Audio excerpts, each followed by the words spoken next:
ये वो लोग हैं जो 1947 में बंटवारे के बाद पाकिस्तान से भारत आए थे। हिंदुस्तान के अन्य राज्यों में उनको सब अधिकार है, अकेले जम्मू कश्मीर में नहीं है। क्या इन लोगों के साथ अन्याय ऐसे ही चलता रहता? साथियों, जम्मू कश्मीर के अपने भाइयों बहनों को मैं एक महत्वपूर्ण बात और स्पष्ट करना चाहता हूं। आपका जनप्रतिनिधि आपके द्वारा ही चुना जाएगा, आपके बीच से ही आएगा। जैसे पहले एमएलए होते थे, वैसे ही एमएलए आगे भी होंगे। जैसे पहले कैबिनेट होती थी, मंत्रिपरिषद होती थी, वैसे ही मंत्रिपरिषद आगे भी होगी। जैसे पहले आपके सीएम होते थे, वैसे ही आगे भी आपके मुख्यमंत्री होंगे, आपके सीएम होंगे। साथियों, मुझे पूरा विश्वास है कि इस नई व्यवस्था के तहत हम सब मिलकर आतंकवाद, अलगाववाद से जम्मू कश्मीर को मुक्त कराएंगे।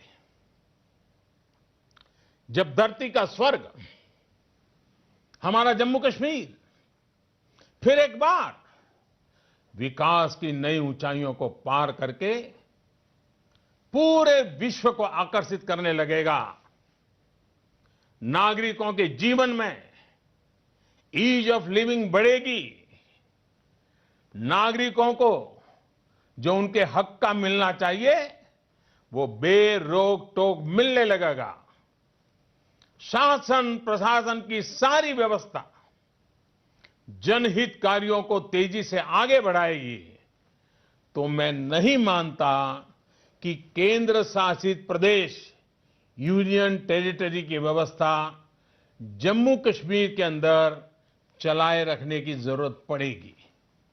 वे बहुत बेहतरीन काम कर रहे हैं, वे अभिनंदन के अधिकारी हैं। कुछ महीनों पहले जब मैं श्रीनगर गया था तो वहां मेरी उनसे लंबी मुलाकात भी हुई थी। जब वो यहां दिल्ली आए थे, मेरे घर पे आए थे, मैंने उनसे काफी देर तक बात की थी।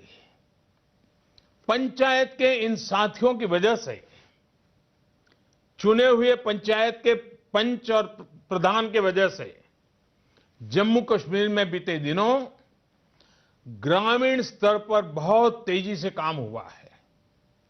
हर घर बिजली पहुंचाने का काम हो या फिर राज्य को ओपन डेफिकेशन फ्री ओडीएफ बनाना हो, इसमें पंचायत के प्रतिनिधियों की बहुत बड़ी भूमिका रही है। उसमें भी महिला पंच जो चुन करके आई है, उन बहनों ने तो कमाल करके दिया है। मुझे पूरा विश्वास है कि अब अनुच्छेद 370 हटने के बाद जब इन पंचायत सदस्यों को नई व्यवस्था में काम करने का मौका मिलेगा तो वो कमाल कर देंगे। ये मैंने देखा है और मेरा विश्वास है, मुझे पूरा विश्वास है कि जम्मू कश्मीर की जनता अलगाववाद को परास्त करके नई आशाओं के साथ, नई ऊर्जा के साथ, नए सपनों के साथ आगे बढ़ेगी। मुझे पूरा विश्वास है कि जम्मू कश्मीर की जनता गुड गवर्नेंस और पारदर्शिता के वातावरण में नए उत्साह के साथ अपने लक्ष्यों को प्राप्त करेगी। साथियों, दशकों के परिवारवाद ने जम्मू कश्मीर के मेरे युवाओं को नेतृत्व का अवसर ही नहीं दिया। अब मेरे युवा जम्मू कश्मीर के विकास का नेतृत्व करेंगे और उसे नई ऊंचाइयों पर ले जाएंगे। मैं जम्मू कश्मीर और लद्दाख के नौजवानों, वहां की बहन बेटियों से विशेष आग्रह करूंगा कि अपने क्षेत्र के विकास की कमान आगे आइए, खुद संभालिए। साथियों, जम्मू कश्मीर और लद्दाख में दुनिया का सबसे बड़ा टूरिस्ट डेस्टिनेशन बनने की क्षमता है। इसके लिए जो वातावरण चाहिए, शासन प्रशासन में जो बदलाव चाहिए, वो किए जा रहे हैं। लेकिन मुझे इसमें हर देशवासी का साथ चाहिए, हर हिंदुस्तानी का साथ चाहिए। एक जमाना था जब बॉलीवुड की फिल्मों की शूटिंग के लिए कश्मीर पसंदीदा जगह थी।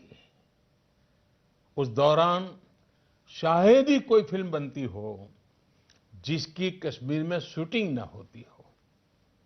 अब जम्मू कश्मीर में स्थितियां सामान्य होंगी तो देश ही नहीं, दुनिया भर के लोग वहां फिल्मों की शूटिंग करने आएंगे। हर फिल्म अपने साथ कश्मीर के लोगों के लिए रोजगार के नए अनेक अवसर भी लेकर आएगी। मैं Hindi film industry, Telugu film industry और तमिल फिल्म इंडस्ट्री और इससे जुड़े से लोगों से आग्रह करूंगा कि जम्मू कश्मीर और लद्दाख में निवेश के बारे में, फिल्म की शूटिंग से लेकर थिएटर और अन्य साधनों की स्थापना के बारे में जरूर सोचें, उसको प्राथमिकता दें। जो टेक्नोलॉजी की दुनिया से जुड़े लोग हैं, चाहे वो प्रशासन में हो या फिर प्राइवेट सेक्टर में, उनसे भी मेरा आग्रह है कि अपनी नीतियों में, अपने फैसलों में इस बात को प्राथमिकता दें कि जम्मू कश्मीर में कैसे टेक्नोलॉजी का विस्तार किया जाए। वहां के नौजवान तेजस्वी हैं, ओजस्वी हैं, अंग्रेजी भाषा के साथ जुड़े हुए हैं। जब वहां डिजिटल कम्युनिकेशन को ताकत मिलेगी, जब वहां BPO centre, common service centre बढ़ेंगे, जितना ज्यादा टेक्नोलॉजी का विस्तार होगा, उतना ही जम्मू कश्मीर के हमारे भाई बहनों का जीवन आसान होगा। उनकी आजीविका और रोजी रोटी कमाने के अवसर बढ़ेंगे। साथियों, सरकार ने जो फैसला लिया है वो जम्मू कश्मीर और लद्दाख के उन नौजवानों को भी मदद करेगा जो स्पोर्ट्स की दुनिया में आगे बढ़ना चाहते हैं। नई स्पोर्ट्स एकेडमीज, नए स्पोर्ट्स स्टेडियम, साइंटिफिक एनवायरनमेंट में ट्रेनिंग, उन्हें दुनिया में अपना टैलेंट दिखाने में मदद करेगी। और कश्मीर का बच्चा खेल के मैदान में दुनिया के अंदर हिंदुस्तान का नाम रोशन करेगा, ये ताकत वहां पड़ी है।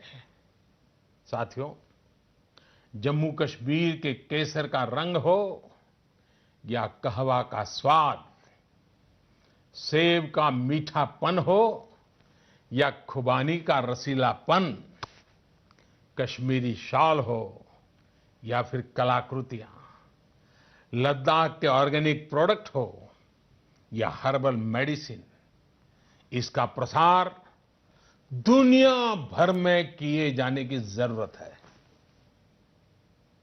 मैं आपको एक उदाहरण देता हूं। लद्दाख में सोलो नाम का एक पौधा पाया जाता है।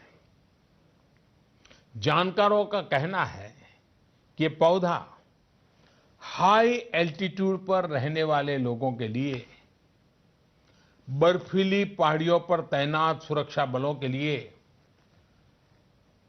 ये संजीवनी का काम करता है।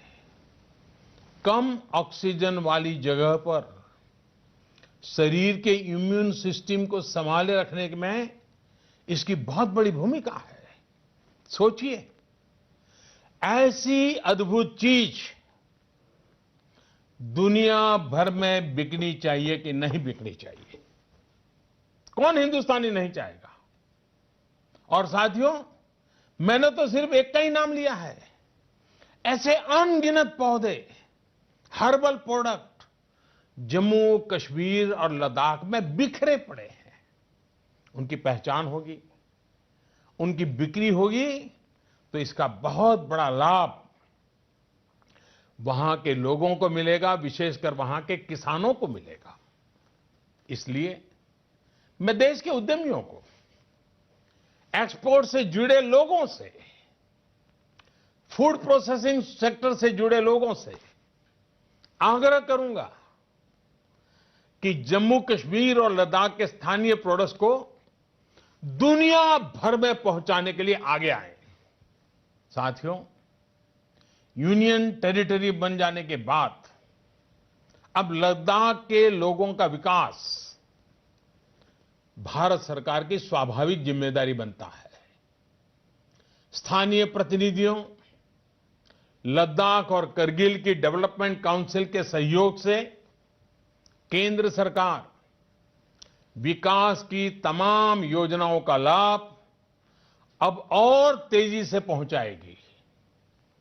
लद्दाख में स्पिरिचुअल टूरिज्म, एडवेंचर टूरिज्म और इको टूरिज्म का सबसे बड़ा केंद्र बनने की क्षमता है।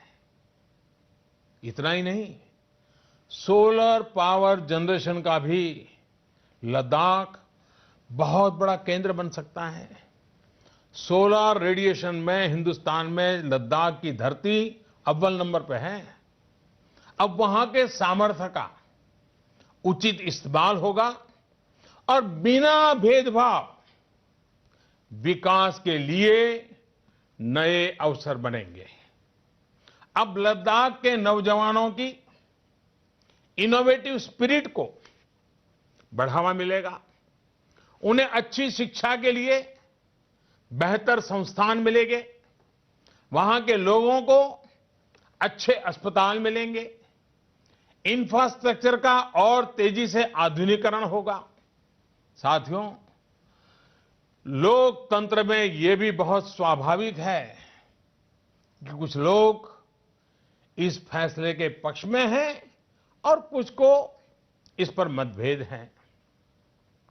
मैं उनके मतभेद का भी सम्मान करता हूं और उनकी आपत्तियों का भी।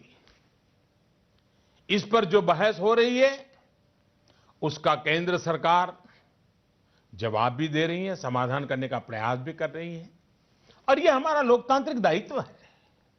लेकिन मेरा उनसे आग्रह है कि वो देश हित को सर्वोपरि रखते हुए व्यवहार करें और जम्मू कश्मीर, लद्दाख, उसको नई दिशा देने में सरकार की मदद करें, देश की मदद करें, देश की भावनाओं का आदर करें। संसद में किसने मतदान किया, किसने नहीं किया, किसने समर्थन दिया, किसने नहीं दिया, इससे आगे बढ़कर अब हमें जम्मू कश्मीर, लद्दाख के हित में मिल करके, एकजुट होकर के काम करना है।